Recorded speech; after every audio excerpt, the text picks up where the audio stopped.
Hey fam, it's the Harris Tech Pivot here, and we are back with a much requested Passing the Final Exam Part 2 video.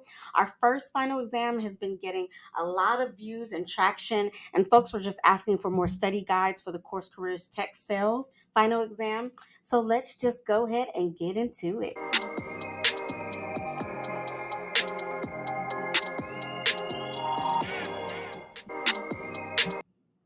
So, future tech sales rock stars. Look, CourseCareers is your gateway to breaking into the tech industry and securing a high paying career. Make sure to take advantage of our special $50 off discount using the link in the description below. The course is usually $4.99, so make sure to use this link to get to the course that you want. They're adding new courses and growing by the minute, so now is really the best time to get in.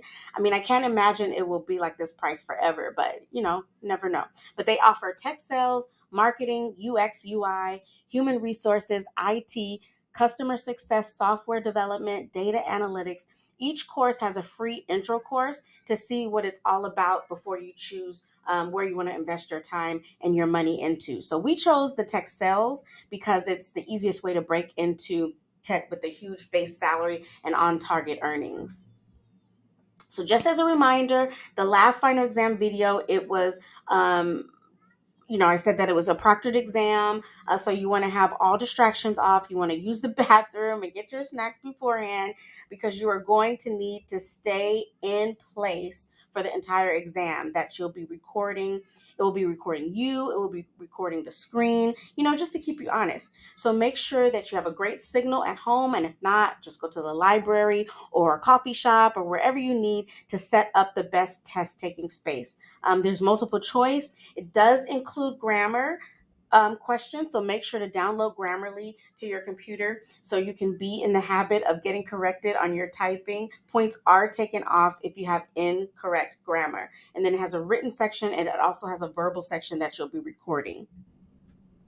So Quizlet is a great resource to practice for the exam. It has many students from CourseCareers who've already started their own study cards and things of that nature. You can use all of those, or you can input your own. It has elements to do your own flashcards. It has matching. It has practice test exam. It has Q chat, which is cool, where you can have an AI ask you questions and it will write in the answer for you.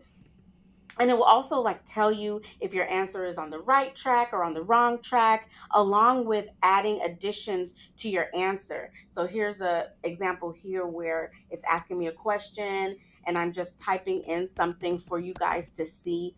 I believe it says, hey there, Quizlet is now using the power of AI to help you study more effectively. What is a touch? So I'm putting in there, oh, it's a salesperson reaching out to a prospect or lead, and the way to which they do that through, cold emailing, cold calling, social selling, and things of that nature.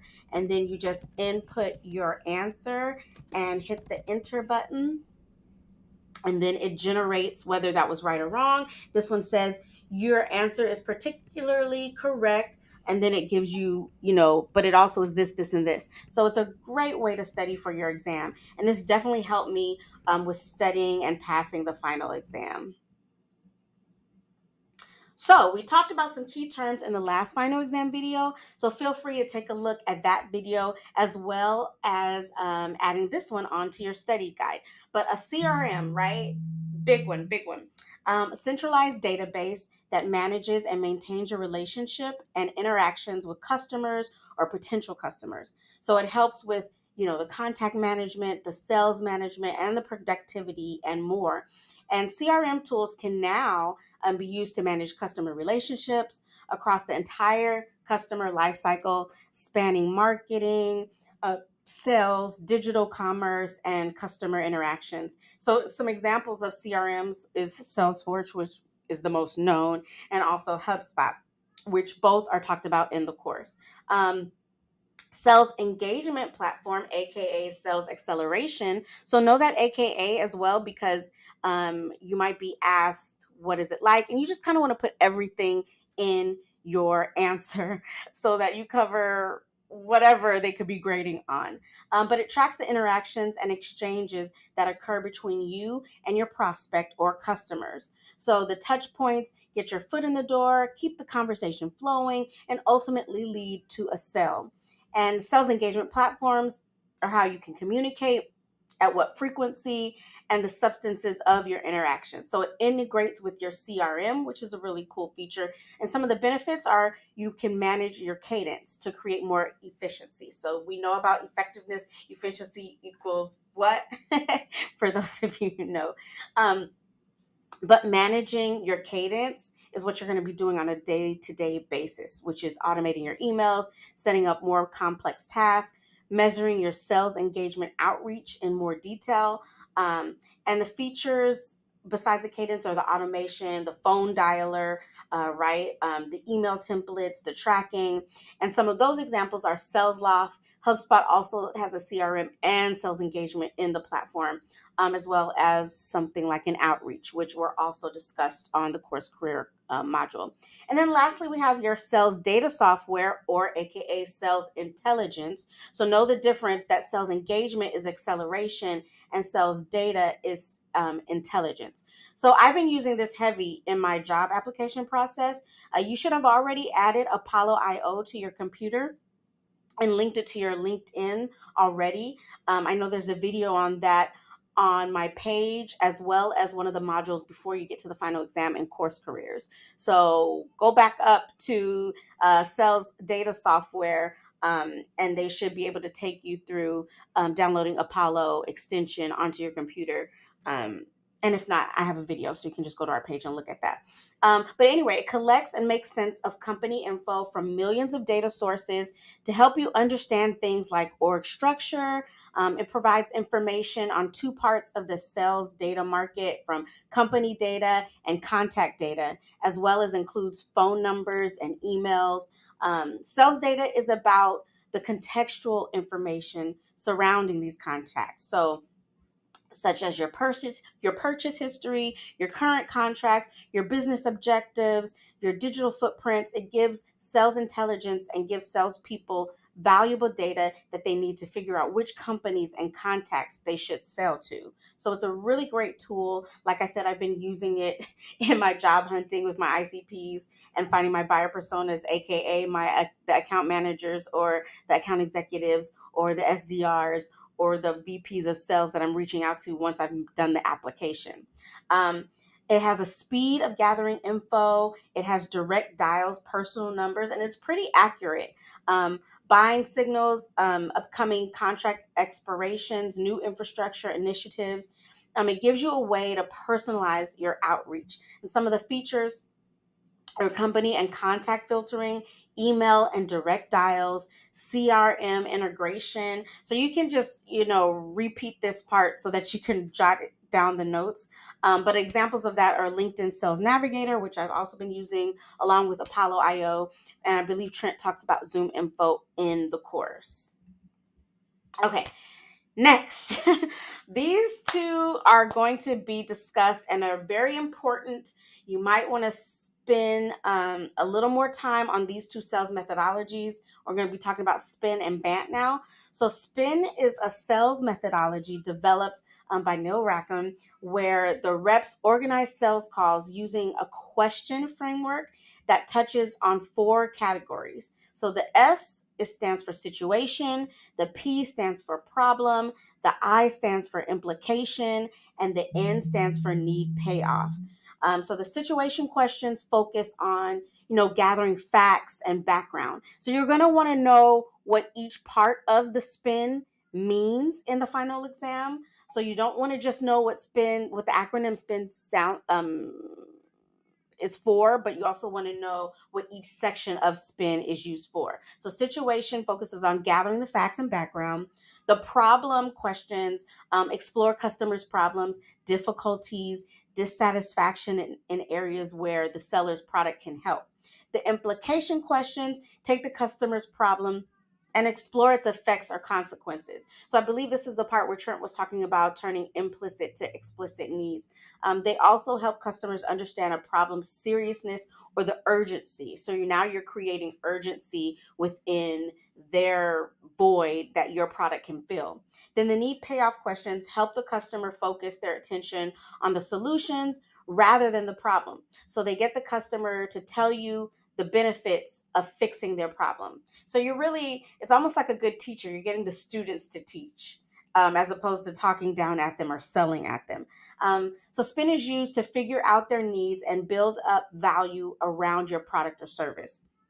And spin is used during the investigation stage of the discovery phase of the sales cycle. So that's important too. When is spin used? It's used during the investigation stage of the discovery phase of the sales cycle. That will also be asked of you.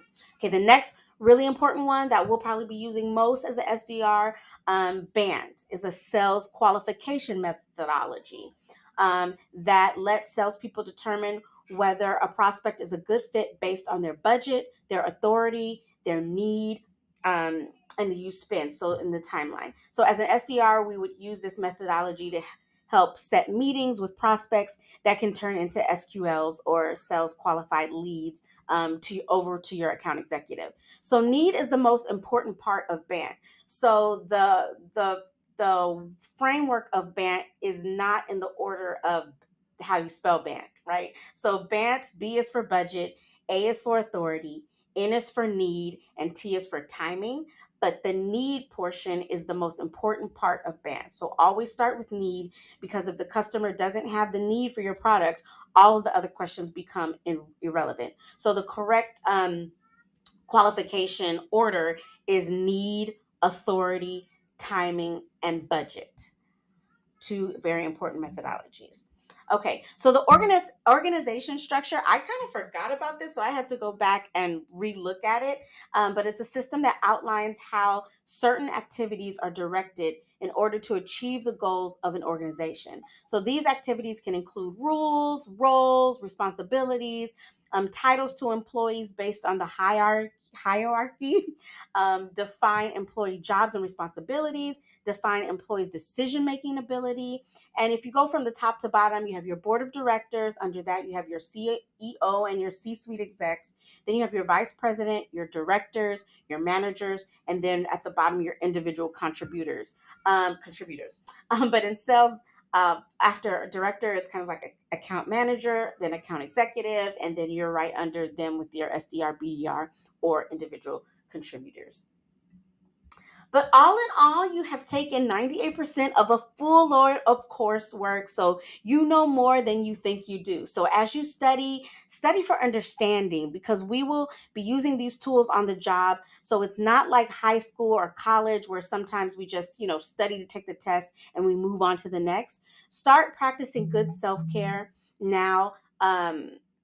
Before you get into this fast-paced environment of tech sales. So even though there's loads of remote work out there, you have to be at your best, hydrated, filled with good food, getting as much rest as you can, given your circumstances, to just be ready to hunt those prospects and kill quota. So me and hubby, we've been working on, setting up our workspace as we are in the interview process for our tech jobs, so we can be close to ready to go home day one on the job. So something not talked about a lot in scaling quickly is your finances. So I love the quote that references, if you don't know what you're going to do with 1,000, then you won't know what you're going to do with millions. So get your Udemy or your YouTube Academy or your Google Academy lessons down on investing, saving. What is a 401k? What does that mean? Insurance, the affiliate marketing. So building your residual income and branding yourself in this tech space outside of the job that you're looking for to being hired at SDR, BDR. To really make the most of your earning potential. So most of the people you see in this tech space who are like 300, 400K and more usually have multiple streams of income, whether they're coaching on top of what their high paying job is, or where they're affiliate marketing, where they're getting a kickback for like getting people to go to the boot camps, or they're having their own coaching sessions. Um, so a lot of that you can start thinking about how you're going to make extra money as you're going to be in your earning potential with your job. So Course Careers does have an affiliate program once you graduate. So just like you can use my link to get $50 off of the course, when you graduate, you can then, give that back to your community who want to transition into tech, and they can get $50 off from you. And then you get a kickback from referring people. So you're not living paycheck to paycheck.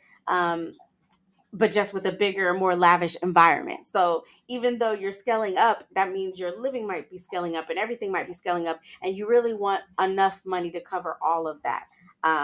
But once again, I hope that was helpful. As always, let us know in the comments on what else you want us to cover with tech and Course Careers Bootcamp. We just want to share everything with you as we're learning it, all about uplifting one higher than yourself. Don't forget to like and subscribe and hit that bell notification to get updates on more content from us. And on that note, bless up.